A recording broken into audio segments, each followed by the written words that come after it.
오늘 제목은 계수된 사람들인데요. 4장, 5장, 6장, 7장이 오늘 할애된 부분이거든요.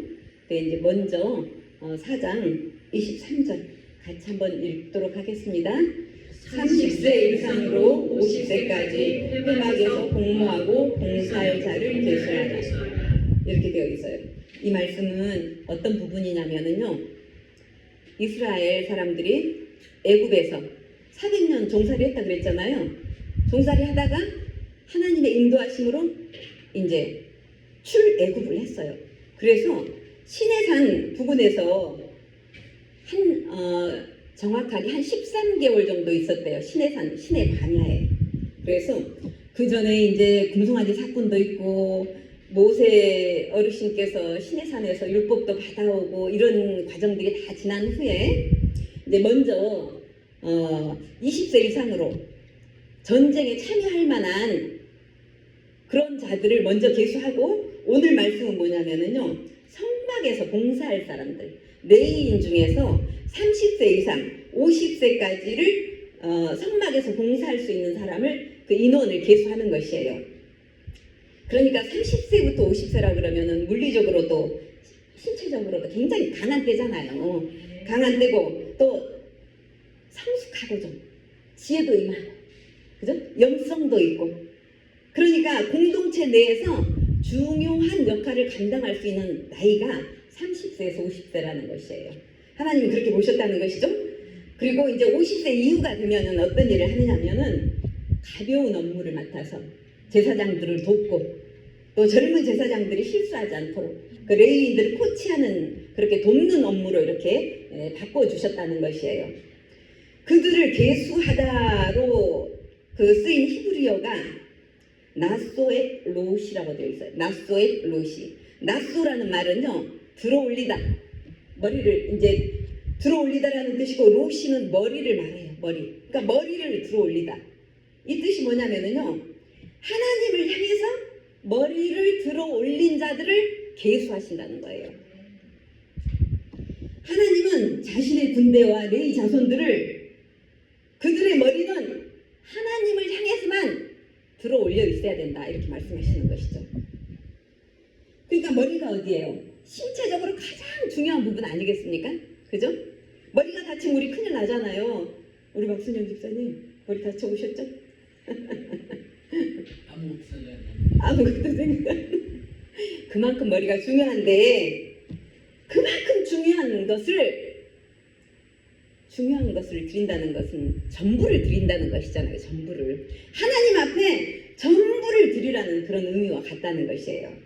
그러니까 이스라엘 백성의 수나, 전쟁에 나갈 만한 그 20세 이상의 남자의 수나, 레위 자손의 수는 단순히 숫자가 아니라, 숫자를 세는 것이 아니라 하나님 앞에 완전히 헌신된 사람들을 세고 계셨다는 것이에요.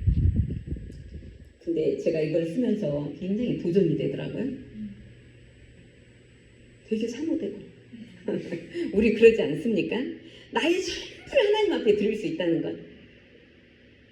어떠세요? 진짜 사모되죠? 박순영 집사님, 사모되시죠? 나의 전부를 내 인생을 다 드릴 수 있다는 것. 이만큼 복된 일이 무엇이 있겠습니까? 그래서 내 머리만이 아니라 내 인생 전부를 올려드리고 하나님 앞에 눌렀습니다. 아까 제가 밥손 눌렀어요.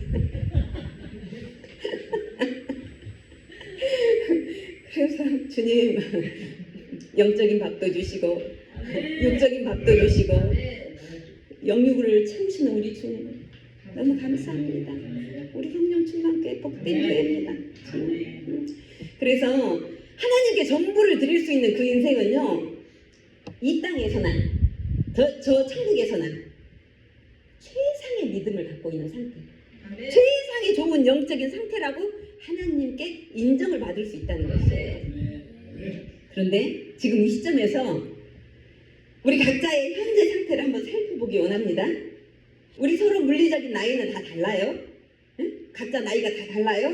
하지만 하나님께 전심하여 자신을 드릴 수 있는 열정의 나이가 또 있지 않겠습니까? 그죠? 지금 나의 열정의 나이는 몇 살인가를 한번 돌아보는 그런 시간을 갖기 원해요. 그래서 아마도 이 부분을 돌아본다면 하나님을 향한 내 자신의 상태를 어느 정도 짐작을 할 수 있는 그런 시간이 될 것 같아요.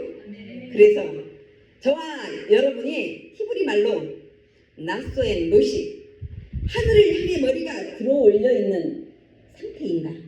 지금 내 머리가 하나님을 향해 고정되어 있는가? 내 시선은 오직 하나님께로만 고정되어 있는지, 그리고 내 이 심령, 내 가슴, 내 마음이 하나님에 대한 사랑으로 가득 채워져 있는지. 김순희 집사님 하나님의 사랑으로 가득 채워져 계시죠? 우리 김삼순 권사님은 뜨겁습니다.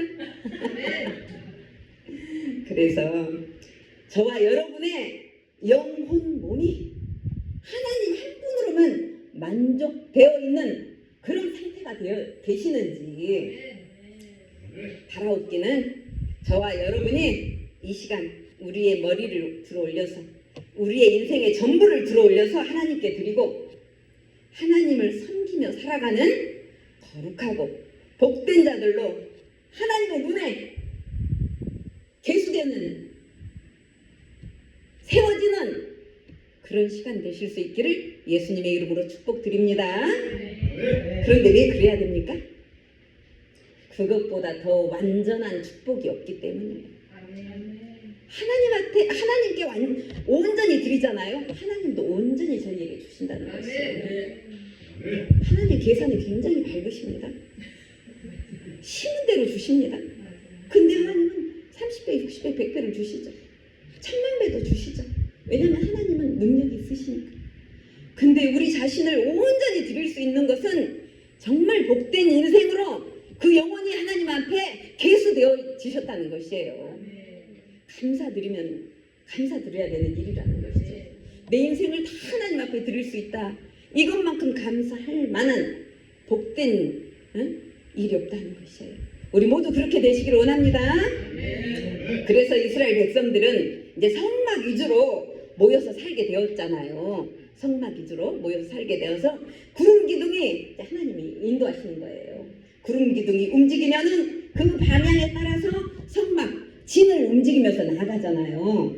그런데 그렇게 하나님께서 약속하신 가나안 땅을 향하여서 그 시간들이 지금 그 여정들이 시작되어 가고 있다는 것이에요.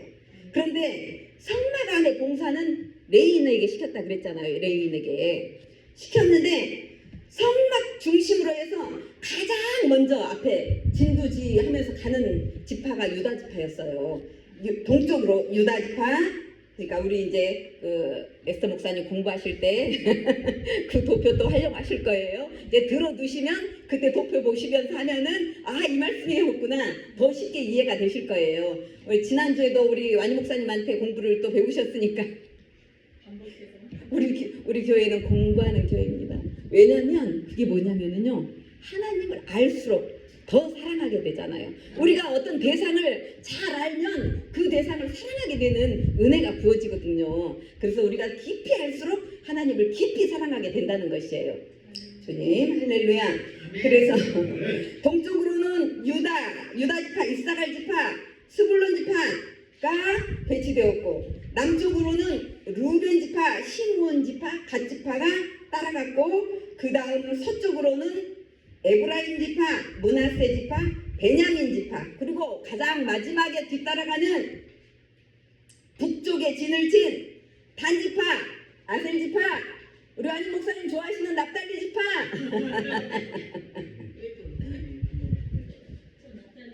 그 뭐냐면은요, 우리 저기 에스더 목사님은 앞에서 진두지휘에서 나가는 유다 지파. 이제 우리끼리 그렇게 얘기를 하는 거예요.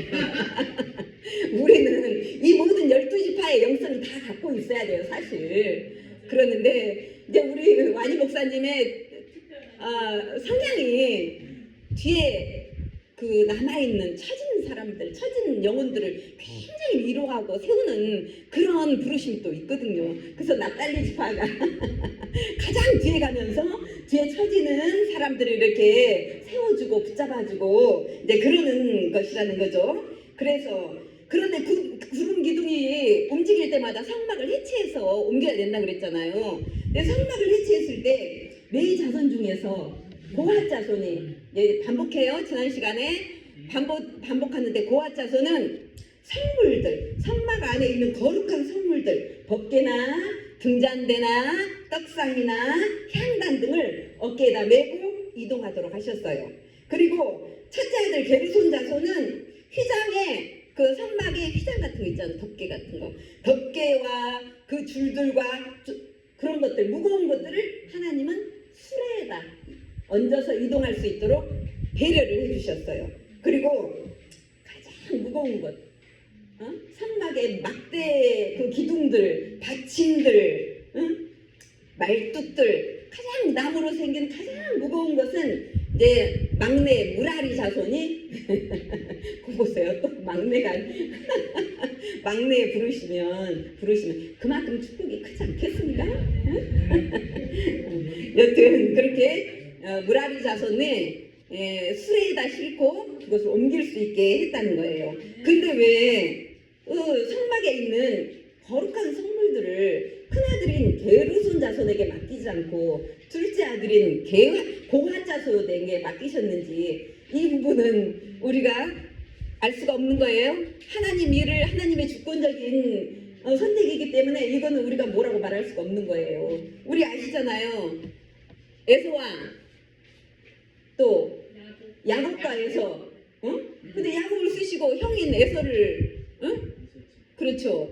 그리고 뭐라 그럴까 또 그것도 그렇고 저 다이방도 자기 형들이 7이나 있는데 왜 그런데 8째인 타이드를 왕으로 세우시고 그러니까요. 가인과 아벨도 마찬가지잖아요. 그런데 하나님은 하나님의 주권적으로 세우시지만 세우셨다고 하면은 그 질서를 따라야 돼요. 세우셨다고 하면은 무슨 얘기인지 알겠죠? 우리 교회 대표 목사님 이에스더 목사님 하나님 세우셨잖아요. 저는 철저하게 에스더 목사님을 대표 목사님으로 섬깁니다.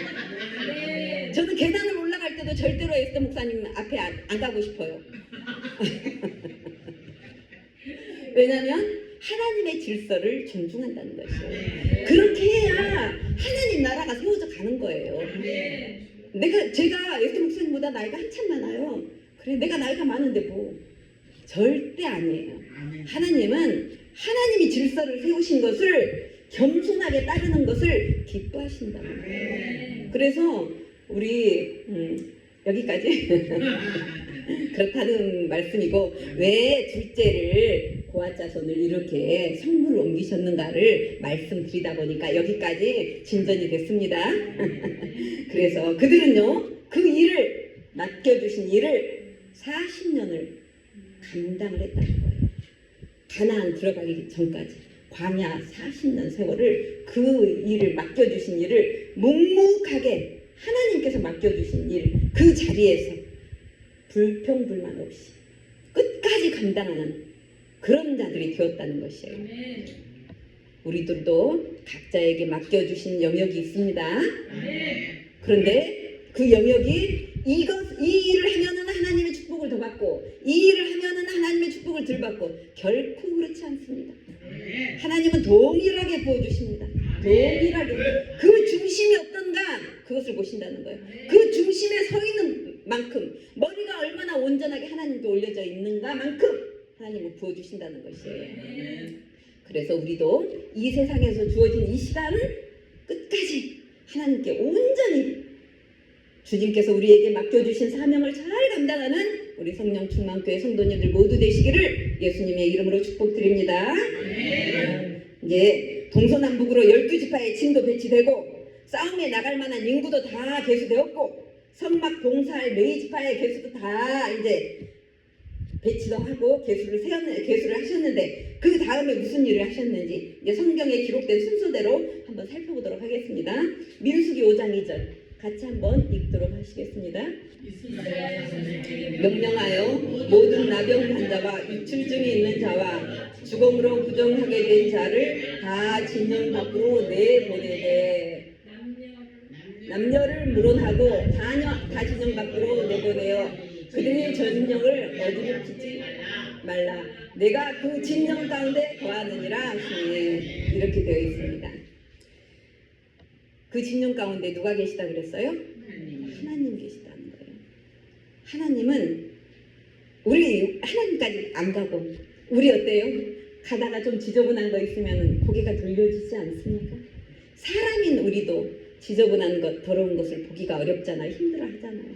근데 하나님께서 죄 있는 자들과 어두운 자들과 같이 있을 수가 없으셨다는 것이에요.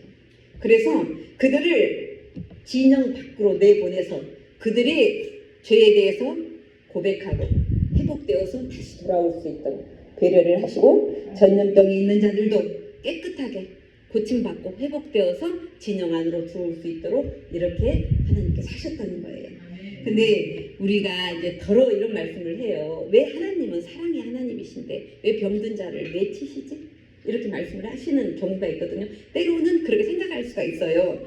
그런데 광야의 삶 속에서도 하나님께서는 광야의 삶 가운데 이스라엘 백성 가운데는 하나님으로부터 오는 공급만 있었던 것이 아니에요. 무엇이 있었느냐면요. 하나님의 사람들을 넘어뜨리려고 하는 어둠의 세력들도 있었다는 것이에요. 그 기원은 우리가 아시다시피 아담이 죄를 지을 때부터 이미 어둠은 들어왔었고 또 이스라엘 백성들이 애굽에서 400년 동안 종살이를 할 때 애굽의 모든 우상 숭배의 영향이 이스라엘 거룩하게 부르심 받은 이스라엘 백성 가운데 덕지 묻어 있을 수밖에 없었다는 것이에요. 그래서 그 어둠의 세력들은 이스라엘 백성들에게 끊임없이 영적 전쟁을 영적 침략을 해오고 있었다는 것이에요. 우리들도 예수님 믿고 예배드리고 하지만 그냥 둡니까 걔네들이? 그러지 않아요. 때로는 나도 모르게 순간적으로 아차 할 때가 있잖아요. 응? 하지만 우리는 이제 성령님께서 계시니까 그 죄를 밝히 알게 되어서 바로바로 회개하니까 깨끗하게 되어지는 그런 은혜가 있지만 그때 당시에 이스라엘 사람들 가운데 그 전염병은 병이 옮기는 거잖아요. 그 진영 가운데 병이 옮아버리면 안 되기 때문에 계속 우리 하나님께서는 그들을 거리를 두게 하시고 진영 밖에 내보내서 치유하게 하시고 이랬다는 거예요. 그런데 이스라엘 백성들이 계속 그렇게 깨끗해져야 되는 이유가 무엇이었을까요? 그때 당시는 하나님의 그 장막 안에 거하시고 그 이스라엘 백성들이 거룩하게 되어야 되는 그런 이유가 있었지만은 더 정확하게 우리가 더듬어서 깊이 있게 말씀을 나누자면은 이스라엘 사람들은 예수님을 맞아야 될 부르심이 있는 그런 백성이었다는 것이에요. 그래서 하나님은 끝없이 이스라엘 사람들에게 거룩하라고 그렇게 말씀하신 거예요. 왜냐면은요, 하나님 자신이 거룩하신 하나님 자신이 육신을 입고 예수님의 형체로 이스라엘 가운데 오셔야 되었기 때문에 그래서 이스라엘 백성들이 너희들 거룩해져야 돼. 깨끗해져야 돼. 죄가 없어야 돼. 내가 올 거야. 내가 아들의 형체로 올 거야. 하나님은 계속 그렇게 말씀을 하고 계셨다는 것이에요. 그리고 직접 그들 가운데 오셔서 하나님의 계획과 목적을 이루실 하나님의 뜻이 있었다는 것이죠. 그래서 끊임없이 지금도 그때 초림한 예수님이 계시지만 재림할 예수님이 또 계셔요. 예수님은 오신다고 하셨어요. 성경 가운데 오신다고 하셨으면 오시는 것이에요. 우리 믿는 자들이 예수님을 믿는 자들이 왜 거룩해져야 됩니까? 예수님 오실 때 예수님을 맞아야 되기 때문에 그러는 거예요. 우리가 죄 가운데 있으면 어둠 가운데 있으면 예수님이 오셨는데 우리가 죄 때문에 고개를 들 수가 없는 거예요. 우리 정결해져야 됩니다. 거룩해져야 됩니다. 그런데 제가 여러 번 우리 성도님들과 나누었지만은 빛의 자녀와 어둠의 자녀가 같이 있을 수 있습니까? 왜 그럴까요? 여러 가지 이유가 있어요. 그런데요, 그들은 서로 사용하는 언어가 달라요. 언어가. 저는 이것을 미리 써놨었는데 우리 어제 이제 어떤 축하할 자리가 있어서 갔었거든요. 거기에서 이제 식사를 하는데 웨스트 목사님 그러시는 거예요. 말이 달라 말이. 난 매번 설교를 손흥현 목사님이 꼭 오늘 떼시더라고요. 우리는 말이 달라 말이. 말이 어떻게 다르냐고요? 같은 한국말을 써요. 한글을 써요. 세종대왕께서 만드신 우리는 한글을 써요. 그런데 말의 형태는 같지만 그 말을 품고 있는 배경이 다르다는 거죠. 배경이. 빛의 사람의 언어는 생명을 품고 있어요. 생명을. 어둠 가운데 있는 사람은 무엇을 품고 있습니까? 죽음을 품고 있어요. 어둠을 품고 있어요. 그래서 말이 달라요. 말이 대화를 할 수가 없는 거예요. 그래서 대화가 안 되는 거예요. 우리 주변은 다 대화가 잘 되기를 원합니다. 실제로 우리가요, 어떤 사람과 대화를 할 때 불평과 낙담과 또 험담의 말을 할 때 진짜 영이 살아 있는 분들은요, 질식할 것 같아요. 그 말을 들으면 영이 막 오염되는 것을 느끼거든요. 그래서 그 말을 확 바꾸잖아요. 다른 화두를 확 던져가지고 그 분위기를 확 바꿔버려요. 생명의 말이 나올 수 있도록, 예수님의 말씀이 나올 수 있도록, 사랑의 말이 나오고 사람을 세워주는 언어가 나올 수 있도록 새로운 화두를 확 던져서 그 분위기를 다시 인도를 해나가는 것이 우리 믿는 자들의 책임인 것이에요. 예수님 얘기할 때 우리 생명을 얻습니다. 하나님 사랑할 때 우리가 머리부터 발끝까지 새로운 기름 부음이 들어오는 거예요. 성령님을 의지할 때 우리는 능력을 입게 되는 것이에요. 그래서 이스라엘 진영을 오염시키는 어둠의 결과물들은 반드시 격리 대상이 되었다는 것이에요. 그런데 이 말씀이요, 이스라엘 백성들이 900년 후에 저 바벨론으로 포로 생활을 한 70년 하잖아요. 70년 하는데 사실 실제적인 기간은 43년 정도거든요. 근데 그것을 이런저런 재반 상황까지를 다 플러스해서 70년이라고 얘기하는데, 그들이 바벨론 포로에서 돌아올 때에도 하나님은 이 말씀을 또 하셨어요. 우리가 에스겔 20장 38절 한번 같이 읽도록 해보시겠습니다. 너희 가운데 반역하는 자와 내게 범죄하는 자를 모두 제하여 버릴지라. 그들이 그 머물러 사는 땅에서는 나오게 하여도 이스라엘 땅에는 들어가지 못하게 하리니 너희가 나는 여호와인 줄을 알리라. 이 말씀이요, 바벨론에서 나오기는 해. 그런데 죄가 아직 남아있다면 거룩한 이스라엘 가운데는 들어갈 수가 없어. 이 말씀을 하시는 거예요.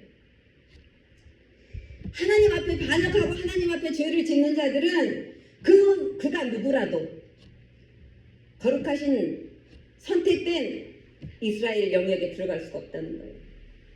지금 우리가 갈망하고 소망하는 저 천국도 그렇지 않습니까?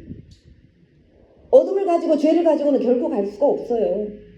깨끗해져야 돼요. 결백해져야 돼요. 거룩해져야 된다는 것이죠. 그래야만 비로소 천국 백성이 될 수가 있다는 거예요. 우리의 이 예배가 절대로 무산되지 않으려면은 우리 가운데 죄를 먼저 깨끗하게 정리를 해야 된다는 말씀을 드리는 것입니다. 그 다음으로 민수기 5장 12절, 그 다음 말씀 같이 읽도록 하시겠습니다. 이스라엘 자손에게 말하여 그들에게 이르라. 만일 어떤 사람의 아내가 탈선하여 남편에게 시누이를 저버렸고, 이렇게 되어 있습니다. 이거는 아내의 부정을 다루는 절차가 나와 있어요. 아내가 무엇입니까? 한 남자의 신부예요. 아내는 신부예요. 신부. 성도의 우리들의 삶은요, 예수님의 신부로 단장되어지는, 예수님의 신부로 준비되어지는 과정이에요. 신랑 예수님을 맞이하기 위해서 모든 순간을 집중적으로 준비하지 않으면 이렇게 탈선하는 일이 생긴다는 것이에요. 말씀해 보니까요, 신부가 탈선할 때는 기름도 붓지 말고 유향도 두지 말라고 하나님이 기록을 하셨어요. 이것이 무엇이냐면요, 신부가 탈선. 예수님의 신부인 우리가 탈선하잖아요. 예수님은 너무나 노여워하셔서 하늘의 것을 더 이상 공급하지 말라는 얘기예요. 신령한 것들을 탈선한 신부들에게는 주지 않겠다는 말씀이에요. 우리가 죄 가운데 있다, 하늘의 것이 막힌다는 그런 말씀이에요. 오히려 저주가 되는 쓴물을 먹여서 그 예수님을 배신한 신부의 넓적다리를 마르게 하고 배가 부풀어 오르게 하는 그런 저주의 일을 하나님이 하신다는 거예요. 물론 이 의심이 사라지면, 이런 일이, 그런 일이 없었다 하면은 하나님께서는 그에게 열매를 주신다라고, 자녀를 주신다고, 잉태를 하게 하신다라는 그런 말씀 또한 있습니다. 근데 오늘 집중적으로 하는 것은 우리가 거룩해져야 되니까 그 부분을 말씀을 드리는 것이에요. 그러니까 하나님 아닌 것에 우리 마음이 빼앗기고, 이런 것은요, 우리와 하나님과의 관계를 파괴시킨다는 거예요. 하나님께서 원하시지 않는 것, 이런 것은요, 우리가 행동을 했을 때 하나님과 우리와의 관계가 금이 가버린다는 것이에요. 그래서 하늘로부터 오는 신령한 것들이 막힌다는 것을 이렇게 말씀을 드린다는 것인데, 신랑과 신부의 결합에는 신뢰가 있어야 되잖아요. 우리 부부관계에도 신뢰가 없으면 안 되잖아요. 예수님과 우리 사이에도 신뢰가 있어야 되는 것이잖아요. 그런데 한번 그 신뢰가 깨지면은 부부관계라도 회복하기가 굉장히 어려워요. 그죠? 그런데 신랑의 믿음이 떠난 상태는 신랑의 돌보심이 또한 우리에게 공급되지 않는다는 것이에요. 신랑이 우리를 돌봐주지 않는다는 거예요. 그래서 결국 신랑이신 예수님과 신부인 우리 교회, 우리가 교회예요. 각 개인이 다 교회입니다. 신랑이신 예수님과 교회인 우리 각자가 온전한 연합을 하기를 원하시는 거예요. 그 일들을 저와 여러분이 이렇게 하기 위해서 주님 앞에서 살아가고 있는 것이에요. 몸이 연약해도 이렇게 나와서 우리 집사님 기침을 해도 내가 이 앞자리는 꼭 사수해야 되겠다. 재단으로부터 흘러가는 생명수를 내가 다 차지하고 내 인생을 바꿔봐야 되겠다. 이런 다짐. 그죠? 너무 귀한 거예요. 할렐루야. 우리 모두 그렇게 하나님으로부터 공급되는 것에 우리가 갈망하고 욕심내고 더 취해야 될 줄로 믿습니다. 이것으로 안 됩니다. 우리 더 많이 하나님의 것으로 채워져야 됩니다. 할렐루야. 그렇게 하실 것입니다. 우리 하나님 그렇게 은혜를 베풀어 주시리라 믿습니다. 그래서 구약 당시 첫 신부로 부름받은 이스라엘, 그리고 나중 신부로 부름받은 우리들, 신부의 정체성을 온전하게 회복하고 오직 신랑 우리 예수님을 향해서 머리를 올려드리고 나의 모든 것을 올려드려서 깨끗한 생명수 공급받고 능력으로 기름받아서 예수님 앞에 쓰임받는 저와 우리 모두가 되기를 축복드립니다. 다음은 6장 2절 나시린의 법에 대해서 기록하셨는데 같이 한번 읽도록 하겠습니다. 이스라엘 자손에게 전하여 그들에게 이르라. 남자나 여자가 특별한 서원 곧 나시린 서원을 하고 자기 몸을 구별하여 여호와께 드리려고 하면, 이렇게 되어 있어요. 나시린이라는 것은요, 나 자신을 서원해서 하나님 앞에 드리는 거예요. 어떤 기간 동안. 가장 짧은 게 이제 30일이래요. 그러니까 30일 동안은 아주 짧은 기간이 가장 30일이라 그랬는데 그 내가 정한 만큼 이거는 이제 내가 자원해서 올려드리는 거거든요. 나시린은 물론 하나님이 정하신 나시린도 있었어요. 그거는 조금 이따가 이제 말씀을 드리겠지만은 이 나시린에게는 세 가지가 금해지는 게 있었어요. 포도주나 독주를 마시지 말라 이렇게 되어 있어요. 둘째로 삭도를 머리에 대지 말라, 머리를 자르지 말라 이 말씀이에요. 셋째로 시체를 가까이 하지 말라 이렇게 되어 있거든요. 그런데 포도주나 독주를 왜 마시지 말라고 하나님이 그러셨을까요? 술은 분별을 일으키면 안 되니까. 내가 하나님의 자녀라는 그 분별을 잃어버린다는 것이죠. 내가 하나님께 드려져야 될 인생인데 평상시에는 그것을 잘 알지만 독주나 어떤 술이 들어오면은 망각하게 되는 일이 있다는 것이에요. 그러니까 나시린으로 내가 하나님 앞에 드려졌어도 독주를 마셔버리면은 그것이 무산이 되어버린다는 것이죠. 그래서 마시지 말라는 것이고, 또 성경 가운데 포도주, 술을 마셔서 이스라엘을 굉장히 괴롭힌 나라가 생긴 게 있어요. 롯의 자녀가 두 딸이, 롯이 술 취해 있을 때 두 딸이 아빠와 근친 상간을 해가지고 두 자녀가 있었어요. 암몬과 모압 그 자손들이 이스라엘 하나님의 백성들을 굉장히 괴롭히잖아요. 가나안 들어갈 때도 그렇고 굉장히 괴롭히고. 그러니까 이 독주가 괴롭히는 요소가 된다는 것이죠. 다른 사람을 찌르고 힘들게 하고, 그죠?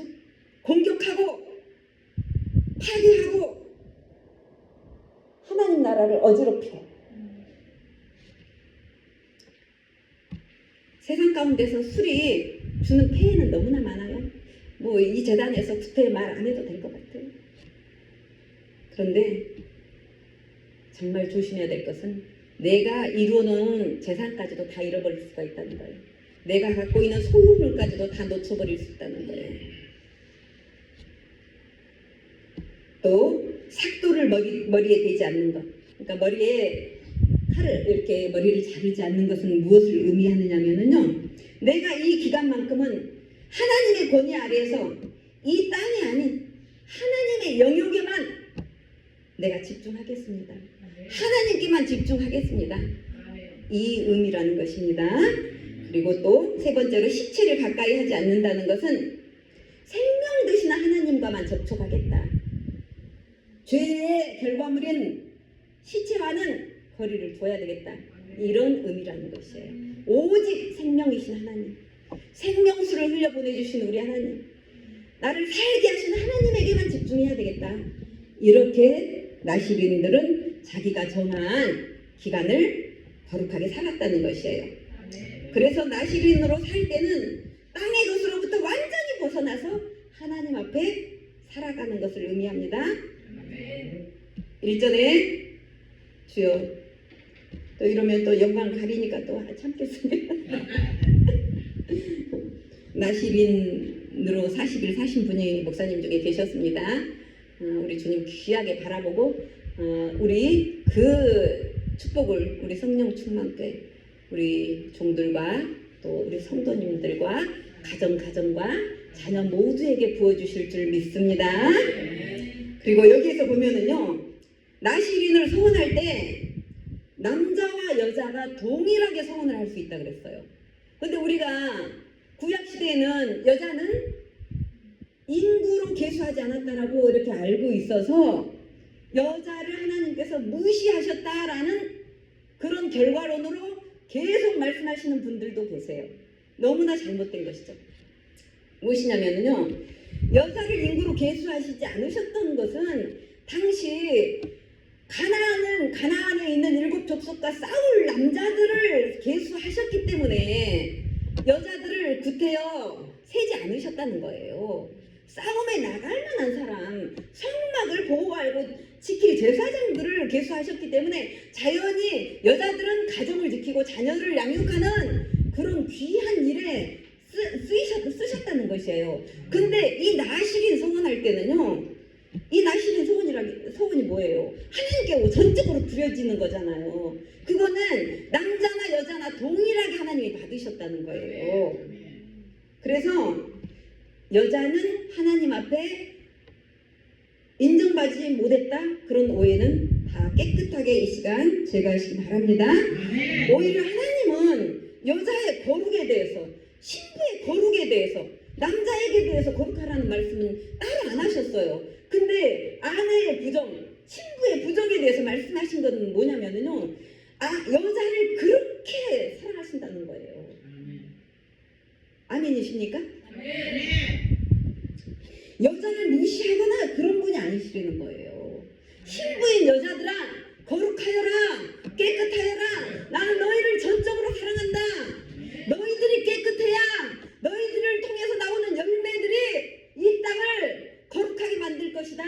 너를 통해서 나오는 씨들이, 거룩한 씨들이 이 하나님 나라를 굳건하게 세워갈 것이다. 하나님은 그래서 여자로 말씀하시는 그 신부들이 거룩하기를 원하셨다는 것이에요.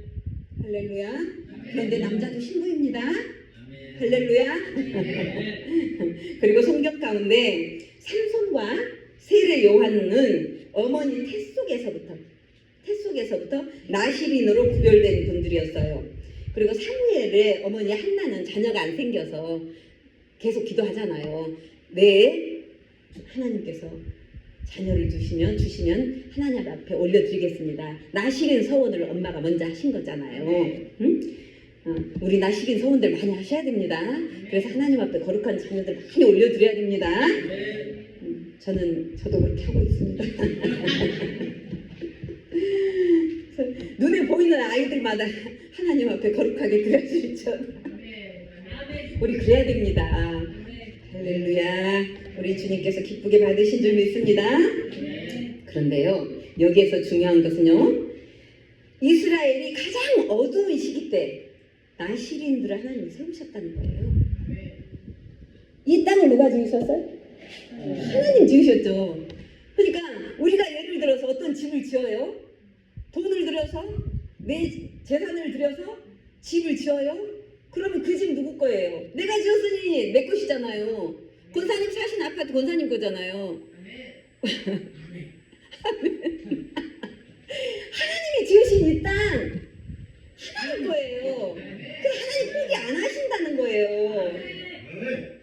그래서 때로는 우리들이 이 땅의 소망이 끊어졌어? 아닙니다. 이 땅의 소망 절대로 끊어지지 않습니다.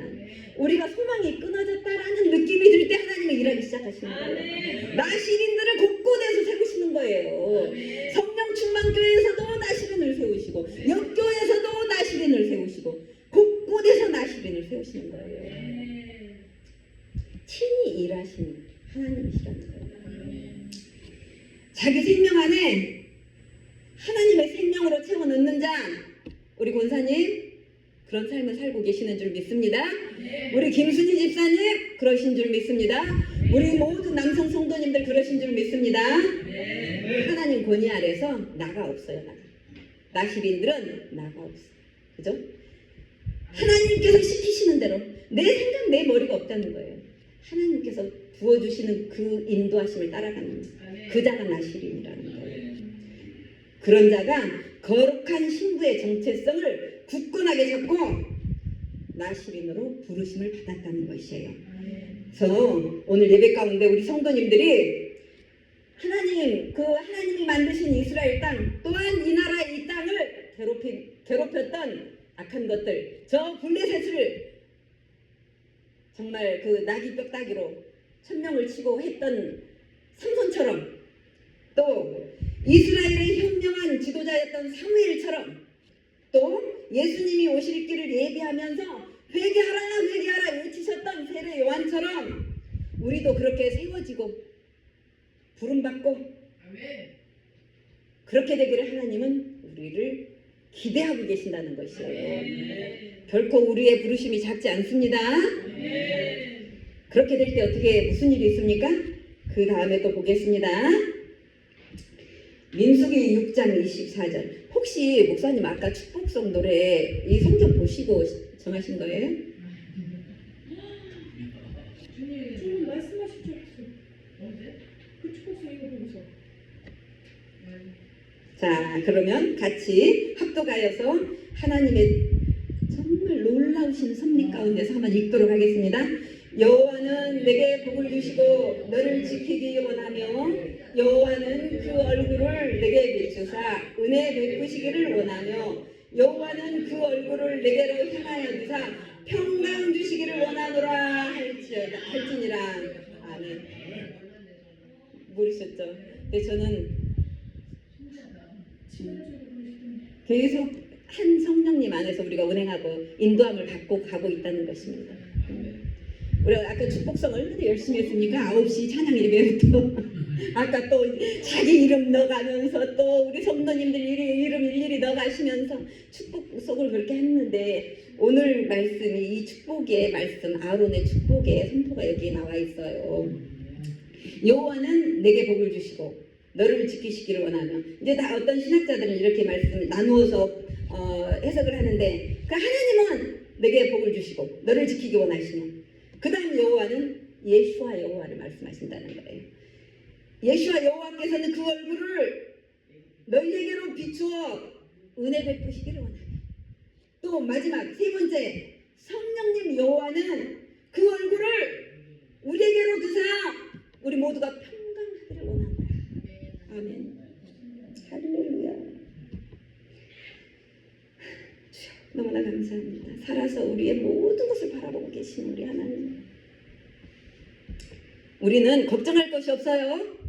우리 마음까지도 다 보고 계셔요. 우리 인생 하나님이 책임지십니다. 우리 모든 것을 드리시면 됩니다.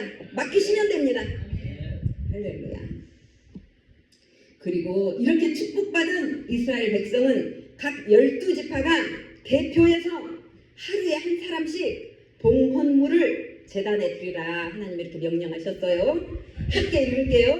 민수기 7장 11절로 12절. 여호와께서 모세에게 이르시기를 지휘관들은 하루 한 사람씩 제단에 봉헌물을 지닐지나 하셨더라. 이렇게 되어 있어요. 네. 아멘. 오늘 목사님이 어떤 계획이 있으셨어요. 오늘 모두 헌금 드리는 날입니다. 이렇게 말씀을 하셨거든요. 할렐루야. 그 부분에 이따가 또 에스더 목사님께서 또 말씀해 주실 거예요. 첫날부터 그러니까 12지파가 한꺼번에 딱 헌물을 드리는 것이 아니라 첫날부터 12째 날까지 각 지파의 대표가 나와서 하루에 한 사람씩 하나님께서 정하신 분량 봉헌물을 하나님 앞에 올려드리는 건데 그 내용을 축약해서 제가 읽어드릴게요.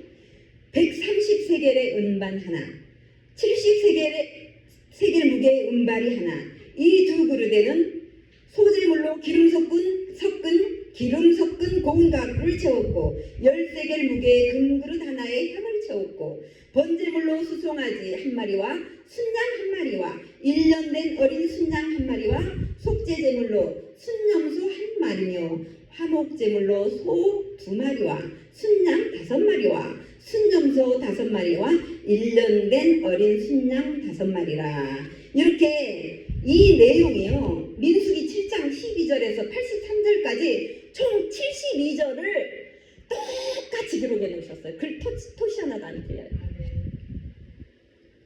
하나님의 계획이시죠. 그러니까 축복을 제사장으로부터 축복을 받은 너희들은 이렇게 하나님 앞에 봉헌물을 드릴 수 있는 풍성한 공급이 있을 거야. 아멘. 할렐루야. 아멘. 우리가 생각할 때 이 많은 봉헌물을 어떻게 드렸나? 아니요. 하나님께서 축복하시고 공급하시면 이 부분은 너무나 사소할 정도라는 것이에요. 아낌없이 부으시는 하나님의 공급을 여러분의 인생 가운데 기대하시면서 기도하세요. 할렐루야. 그리고 이 말씀은 무엇이냐면요. 하나님께서는 이스라엘을 집단적으로 전체적으로 만나기도 하시지만 그러니까 우리가 이렇게 예배로 한꺼번에 우리 하나님께 예배를 드릴 수도 있지만은요 때로 하나님은 개개인과 단독적으로 교제하기 원하신다는 것을 이렇게 하루는 이 지파가 하루는 다른 지파가 각기 나와서 나와 만나자 얼굴 대 얼굴을 대하고 만나자 이 의미라는 것이에요. 그래서 우리도 지금 교회를 통해서 하나님을 만나지만은 각자의 골방에서도 하나님과 만나는 그런 복된 시간, 복된 교제의 시간이 있으시기를 또 그런 한 사람 한 사람은 하나님께서 기억하시고 귀하게 받으신다는 그런 말씀입니다. 할렐루야. 자, 마무리입니다. 오늘 주신 내용 안에서 우리가 이렇게 말씀을 살펴보았습니다.